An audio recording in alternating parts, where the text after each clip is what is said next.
Hello दोस्तों, welcome again to GK GS कक्षा। तो कैसे हो आप सब? आई होप सब अच्छे होंगे। तो दोस्तों, आज के इस वीडियो में हम बात करेंगे कि जो एसएससी सीजीएल का जो एग्जाम है उसमें नॉर्मलाइजेशन का नया तरीका है, उसके बारे में देखेंगे कि नॉर्मलाइजेशन किस तरीके से होगा इस बार। ठीक है, और थोड़ा एक्सपेक्टेड कट ऑफ के बारे में भी देखेंगे। ठीक है, अब चलिए पहले थोड़ा सा ये जो पुराना तरीका था उसको देख लेते हैं कि कैसे करते थे। पहले नॉर्मलाइजेशन कैसे करते थे दोस्तों की पहले क्या देखते थे, टॉप स्कोर लेते थे। ठीक है, उसके बाद एवरेज स्कोर लेते थे हर शिफ्ट का।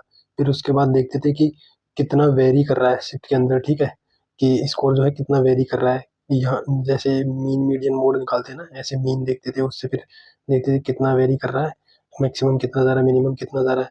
फिर क्या करते थे कि एडजस्टेड स्कोर निकालते थे उसके अकॉर्डिंग। ठीक है, फिर उसके अकॉर्डिंग नॉर्मलाइजेशन करते थे। तो पहले इस तरीके से नॉर्मलाइजेशन होता था।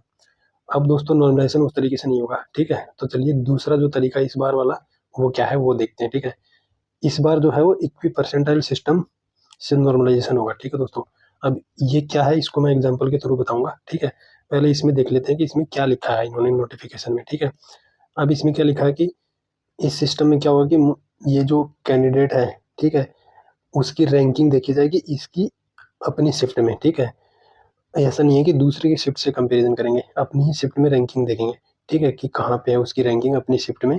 ठीक है, वो देखेंगे। अब इसमें एग्जांपल बता रखा है कि जैसे अगर कोई 80% से ज़्यादा यानी कि लोगों से अच्छा स्कोर है उसका उस शिफ्ट में। ठीक है, और दूसरी शिफ्ट में भी उसका जो दूसरी शिफ्ट है उसका भी क्या है, एक लड़का उसका 80% से ज़्यादा स्कोर है। ठीक है, तो अब पर क्या है कि दोनों शिफ्ट का लेवल अलग अलग है। तो उसमें क्या करेंगे, अब ये जो दोनों का स्कोर आ रहा है 80% से ऊपर उसको भी आ रहा है, 80% से ऊपर उसको भी आ रहा है। एक में कम मार्क्स पे 80% आ जाएगा, दूसरे में ज़्यादा मार्क्स पे 80% आएगा। ठीक है, तो फिर उनके मार्क्स बराबर करेंगे। ठीक है, तो चलिए उसको एक एग्जाम्पल से देखते हैं, ऐसे समझ नहीं आएगा। ठीक है, तो मान लो 3 शिफ्ट है, ये एक टफ शिफ्ट है, दूसरी मीडियम शिफ्ट है, तीसरी ईजी शिफ्ट है। ठीक है, अब मैं बात कर रहा हूँ जैसे मान लो कि आपके टफ शिफ्ट में 100 मार्क्स आए। ठीक है, और मीडियम शिफ्ट में 120 आए। ठीक है, और जो इजी शिफ्ट है उसमें 130 आए। ठीक है, अब यहाँ पे क्या है कि जो 100 मार्क्स आ रहा है वो टॉप 80 परसेंटाइल में आ रहा है। ठीक है, यहाँ पे 120 वाला टॉप 80 परसेंटाइल में आ रहा है। ठीक है, ये शिफ्ट मीडियम है। और यहाँ पे 130 वाला टॉप 80 परसेंटाइल में आ रहा है। ठीक है, अब क्या कर रहा है कि यहाँ पे क्या करेंगे, जो अब ये 80 परसेंटाइल मार्क्स आ रहा है। ठीक है, अब यहाँ पे 100 नंबर पे आ रहा है, यहाँ पे 120 पे आ रहा है, यहाँ पे 130 पे आ रहा है। तो जब वो नॉर्मलाइजेशन करेंगे तो ये शिफ्ट इजी है, ये टफ है। ठीक है, तो इसका भी 80 परसेंटाइल है इस शिफ्ट के अकॉर्डिंग, इसका भी 80 परसेंटाइल है इस शिफ्ट के अकॉर्डिंग। तो इसके मार्क्स जो है 130 हो जाएंगे, इसके भी 130 हो जाएंगे। तो ऐसे करके सबके मार्क्स नॉर्मलाइजेशन जो होगा इस बार वो सही तरीके से होगा। ठीक है, क्योंकि अलग शिफ्ट्स में जैसे सारी चीज़ें एवरेज निकाल के वो सब निकाल के करते थे, उससे थोड़ा इम्पैक्ट पड़ता था कि किसी को ज़्यादा मिल रहा है, किसी को कम मिल रहा है। अब इस बार परसेंटाइल के अकॉर्डिंग जिसका भी परसेंटाइल सेम होगा, इक्वी परसेंटाइल का मतलब ये है कि जिस भी लेवल पे जिसका परसेंटाइल सेम होगा उसके मार्क्स भी सेम होंगे फिर वहाँ पे। ठीक है, वो शिफ्ट के अंदर देखेंगे कि ये टॉप 20% है इनके, यानी कि ये ऊपर से 20% लोगों में आ रहा है तो कितने मार्क्स ला रहा है, इसमें ऊपर से 20% जो आ रहा है वो कितने मार्क्स ला रहा है, इसमें ऊपर से 20% जो ला रहा है वो कितने मार्क्स ला रहा है। ठीक है, अब ये टफ हो या ईजी हो, अगर ईजी के अकॉर्डिंग देखेंगे तो सबके उतने बराबर कर देंगे, टफ के अकॉर्डिंग देखें तो फिर उनके भी कम कर देंगे जो ईजी वाले हैं। ठीक है, या तो टफ वाले के बढ़ा देंगे उतने ही कर देंगे, ईजी वाले के कम करके उतने ही कर देंगे।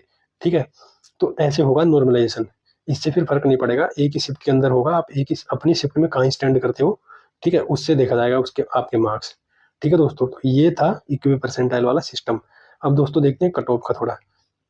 अब कट ऑफ के लिए दोस्तों देखते हैं कि जो पेपर था, पेपर में कितने क्वेश्चन बिल्कुल आसान थे वो देखते हैं थोड़ा सा। ठीक है, तो मैं मान के चल रहा हूँ कि रीजनिंग, ठीक है, और मैथ, रीजनिंग और मैथ में ना 50 में से 45 क्वेश्चन बिल्कुल आसान थे।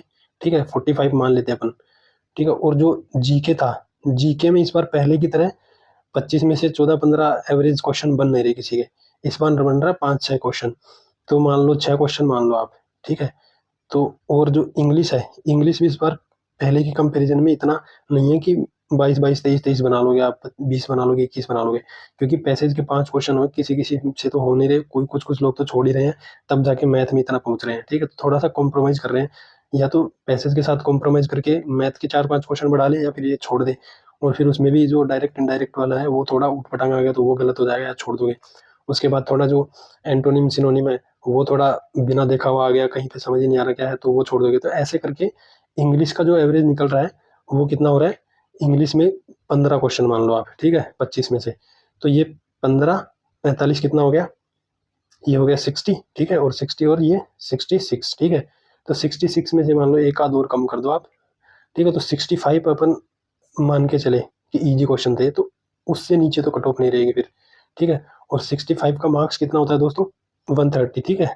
एक क्वेश्चन 2 मार्क्स है, तो अपन यूआर की कट ऑफ मान के चले तो 130 प्लस रहने वाली है, ठीक है। बिल्कुल ये इससे कम बहुत रेयर चांस है कि जाएगी, इससे ज़्यादा ही रहेगी, ठीक है, क्योंकि इतने क्वेश्चंस इजी थे। अब ईडब्ल्यूएस की बात करें तो इसमें ज़्यादा डिफरेंस रहेगा रही, तो ठीक है, ये 125 प्लस रहेगी, ठीक है।